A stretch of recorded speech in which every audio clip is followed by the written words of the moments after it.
Hello, my little butterbeans. Welcome to my YouTube channel, Emily Susanna. That's me. I'm Emily. Today, I'm going to be talking to you about my trip to the hospital. Mainly, not to discuss the details of actually kind of what happened at the hospital, though I might go into it a bit.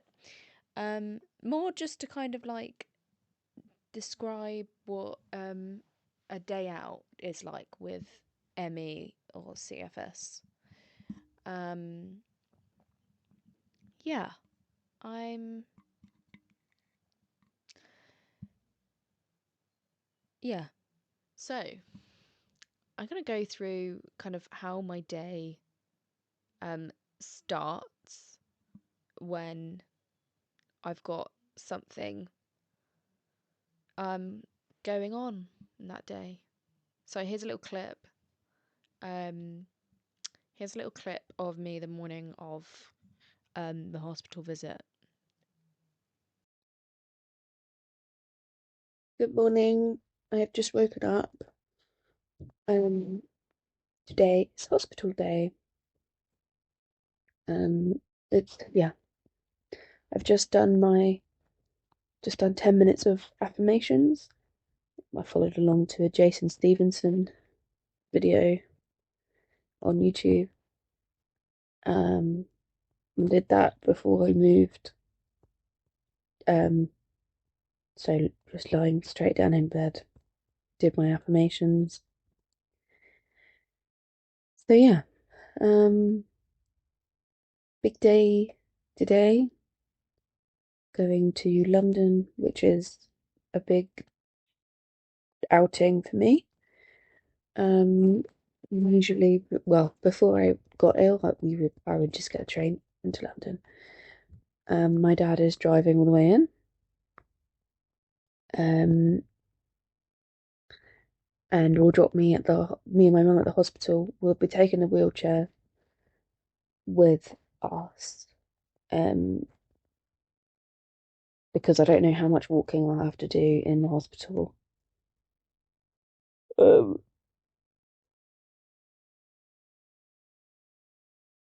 don't know how much walking I'll have to do in the hospital. And the nice thing about having the wheelchair is that I know I always have a seat. So wheelchairs are taken up, I'll have a seat. And I don't know how long we'll be waiting for, because we probably will be waiting. Um, but yeah, so I'm quite excited. This is my first time with a chronic fatigue clinic. Um, and there are ones closer to home, except we've just missed out on the catchment for all of the ones nearby for some reason. Um, So the only one that would accept us is in London, which is very annoying. Someone with chronic fatigue. Um, so yeah, I will be taking you guys with me as much as I remember to film today. Yeah.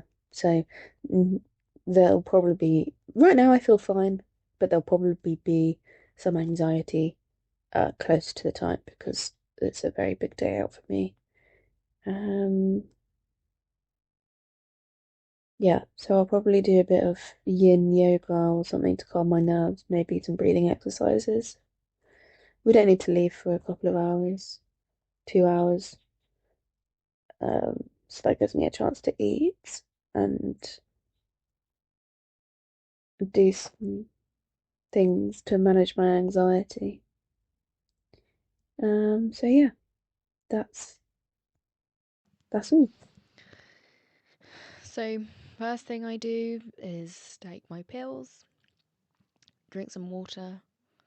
Turns out, after this hospital appointment, I was told that there's a theory that CFS or people with ME or CFS are severely dehydrated. So, I've been told to drink like a lot of water in the morning.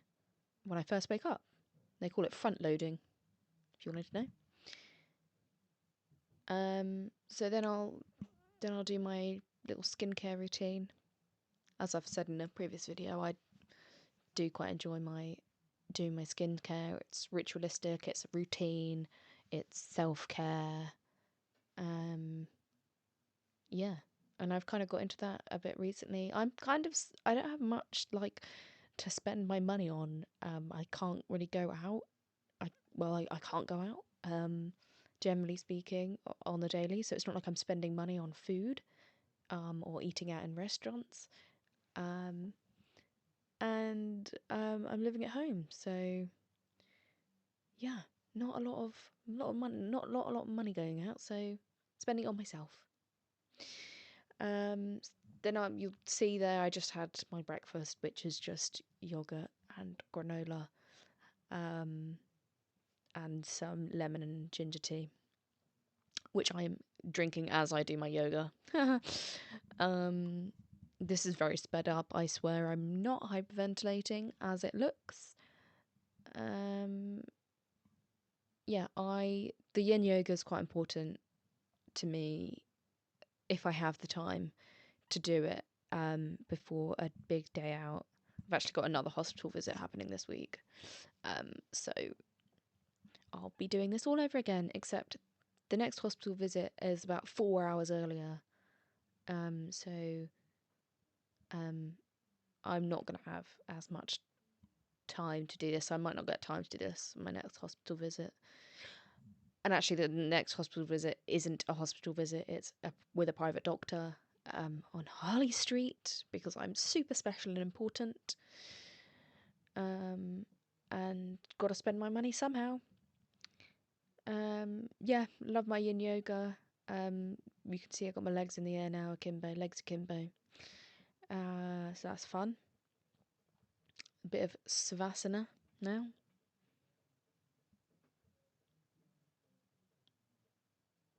Not much to say really about that. And then yeah, then we were on the road pretty much. I got dressed. Actually, what I was wearing wasn't much different from my PJs. Um, I think I just wanted to be as comfortable as possible, um, on the trip, basically, because I knew it was going to be a lot for me. So I just wanted to be as comfortable as possible. Um, it was quite a long drive. It was like an hour and a half to get there, but we saw a rainbow. We saw a rainbow. How nice! And I thought that this was like a sign that today was going to be the start of something new,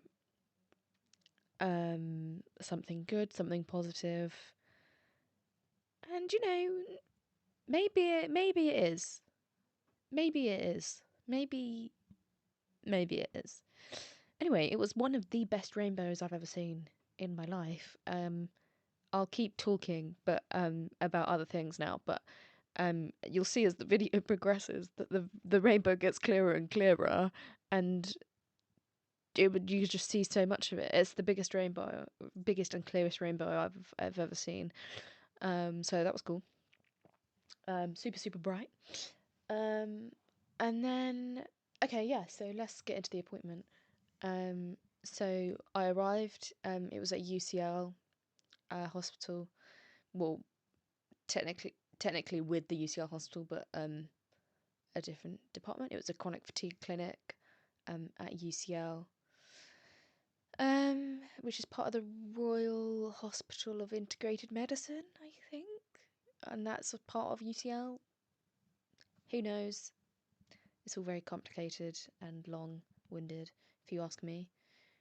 Um, yeah. So by the time I got there, I was pretty shattered. I had my walker with me. I will link my walker below. So if anyone wants a walker, it it's one step up from a wheelchair, so you can walk with it. And then it gives you something to help balance you. I sometimes can feel a bit disoriented, dizzy, Um, and also my mum has a bad. She, we're like the luckiest family ever. She broke her back and her neck last summer, as well as she was already dealing with chronic pain before that, in her back and in her arm. So she's super, super duper lucky as well. We've obviously got cursed spiritually, maybe. Who knows? Uh, so she can't push me in the wheelchair. So my dad was parking the car and he dropped us off. So it wasn't really going to work with a wheelchair. So I took the stroller instead. Oh, look, I've got a map of where the hospital is in London. Um, the Royal London Hospital of Integrated Medicine. There you go. It's very, very central, so it took us a while to get there. What a beautiful building. No, in all seriousness, when we got there, I found it to be depressing. I'm going to be completely frank with you. It. I walked into the waiting room, and there was lots of young children in wheelchairs,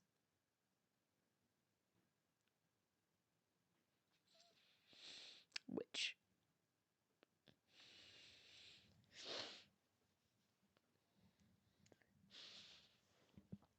makes me very emotional to think about.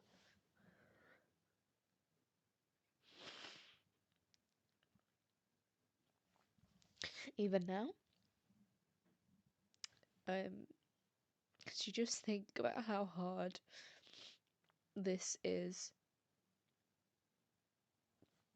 as an adult, um, and you can't imagine what it's like for a child, what goes through their head, how they, if they've had it from a young age, you know, how it must just define them. And it feels pretty defining now, but I've had a life before this. I've had a life, so I can define myself in other ways. I have things to look back on and feel hopeful that I'll get back to that. Um, I can't imagine being a child and seeing my, friends, if they have friends, if they've been able to make friends. I have no idea. Seeing other children their age play. So that was really sad. Thankfully, we got directed to an overflow waiting area, so wasn't in the same room as the little wheelchairs and the young children. It wasn't all children. Um, some were children. Um, so yes, that was um a cloud. It felt like there was a cloud.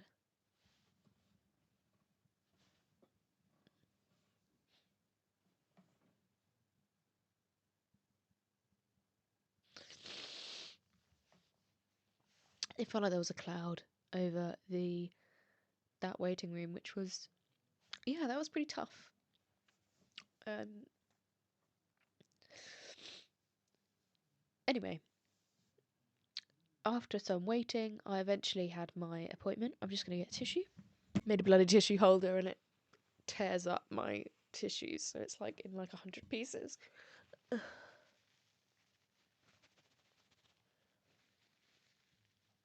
Kind of hilarious doing your makeup just to cry.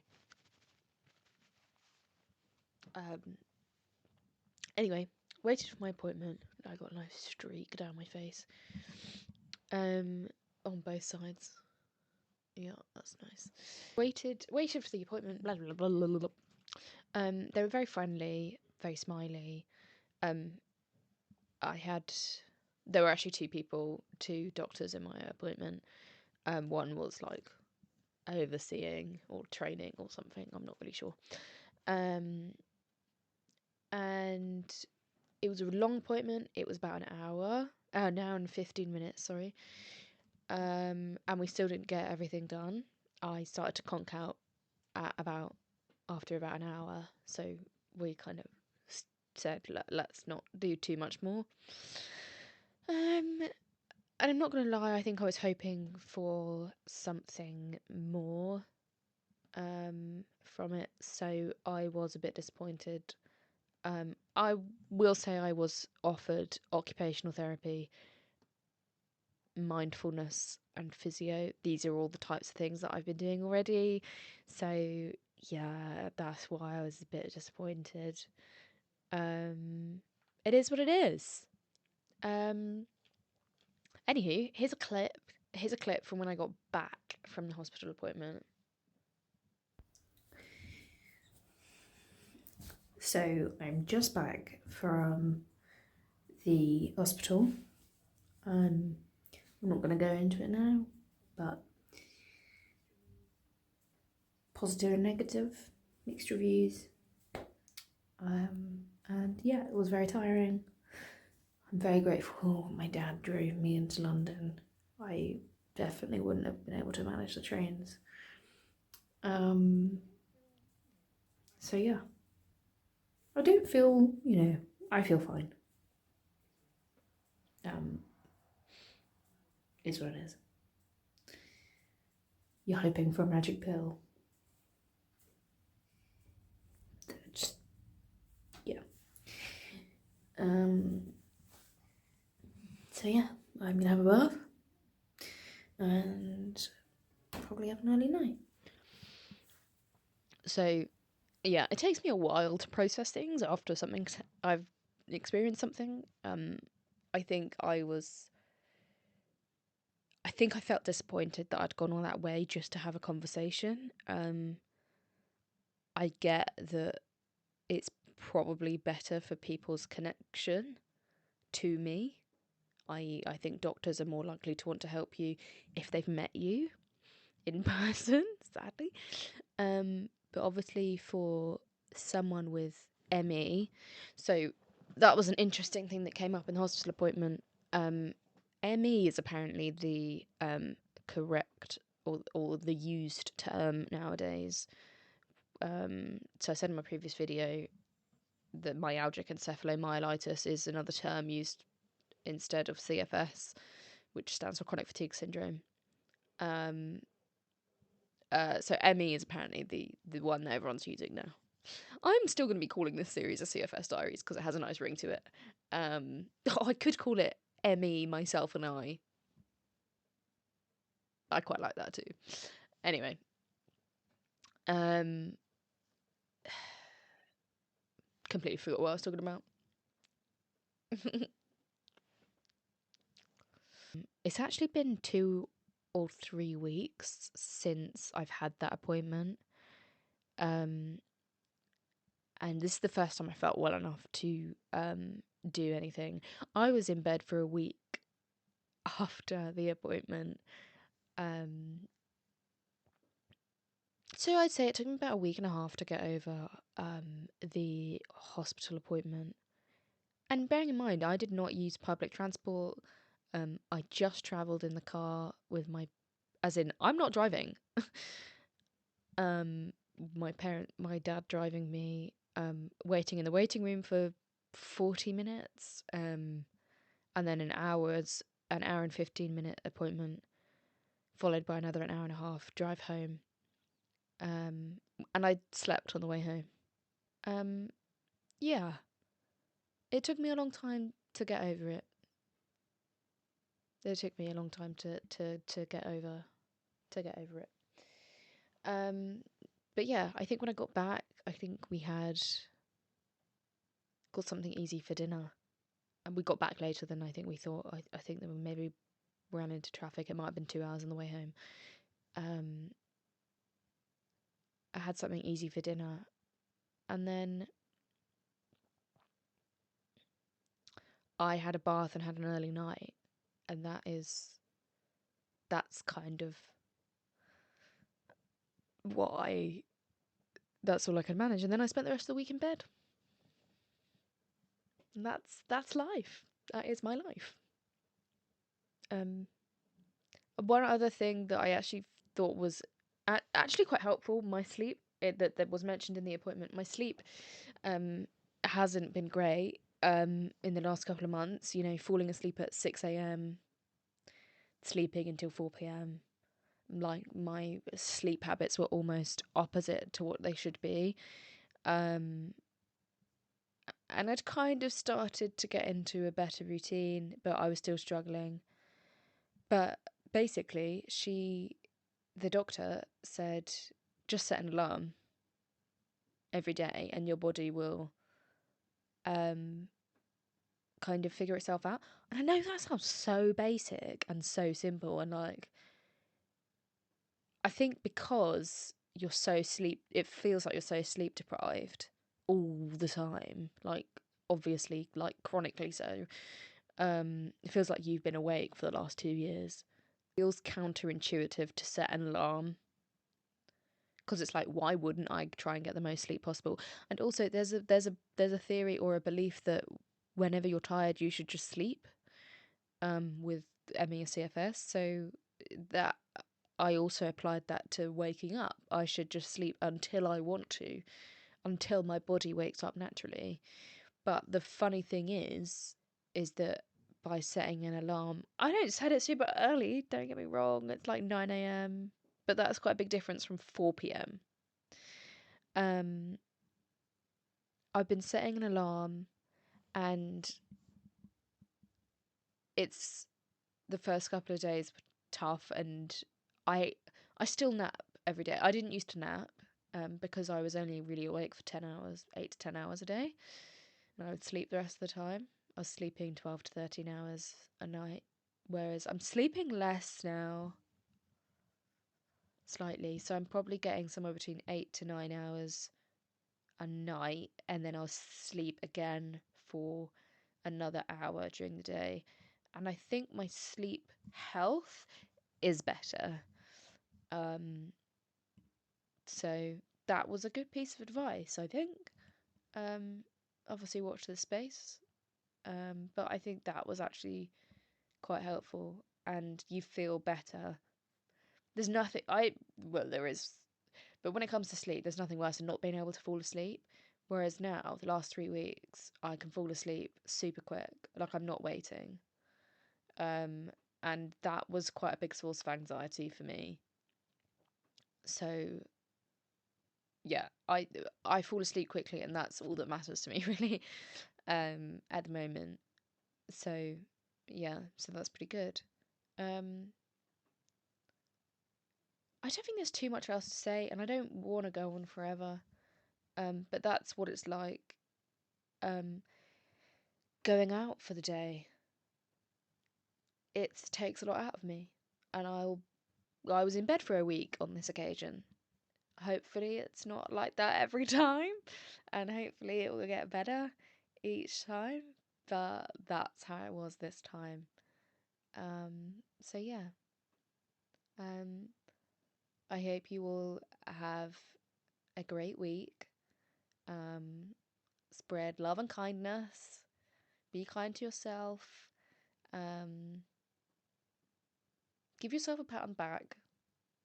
Um, I know I really struggle to give myself praise and tell myself that I'm doing a good job. So I'm just here to remind you, you're doing a good job. You're smashing it. I don't know what you're doing. You could be an axe murderer, but you know what? You're doing well. You're doing a good job at it. Whatever you're doing, if you're putting effort into it, then well done. Good job. And effort could just mean thought.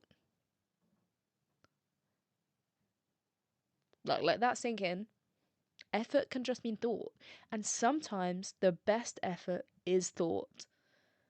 Sometimes we got to think before we act. Sometimes we got to think and just, visualize what it is that we want to get out of something before we put energy into action. Put energy into thought. It's much less tiring. And it probably means you won't have to do it 100 times till you get it right. If you think about things, I know sometimes you should just do it. But if you're visualizing what it is that you want for yourself, maybe spend some time doing the visualization. And that is the work. That is work. And give yourself a pat on the back for it. Yes, there's inspired action.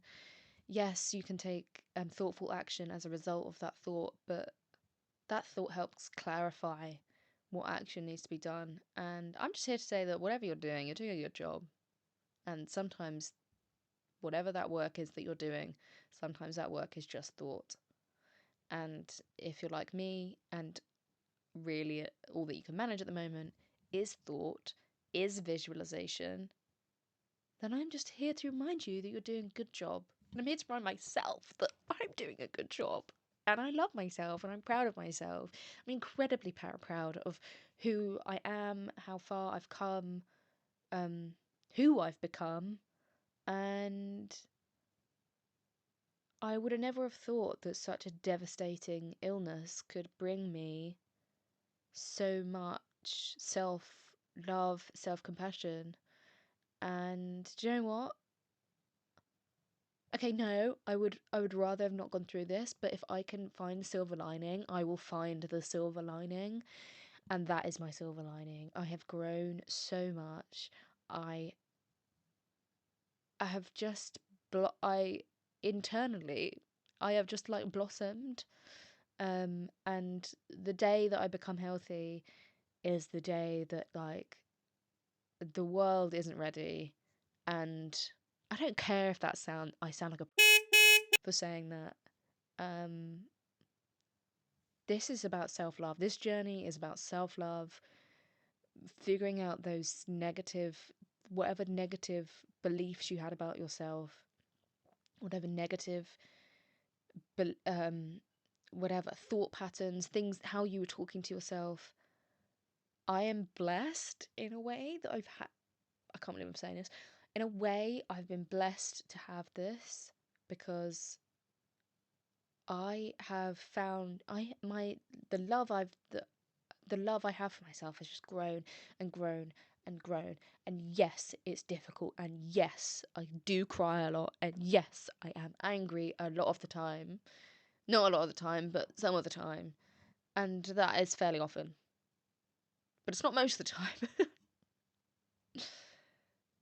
But yeah, emotions are real. We're human beings. Don't let work life cloud, you know, who you are, what you are, your emotions and your connection to your emotions. I think when you're in fight or flight mode for a long time, you you can't access your emotions because it's not safe to do so. And so the first step is finding safety in your own body. And this was a bit of a tangent, but my wish to all of you this week is self-compassion and that you find safety in your body this week. Safety in your situation. And that may mean removing yourself from certain situations. But love and peace to my little butterbeans.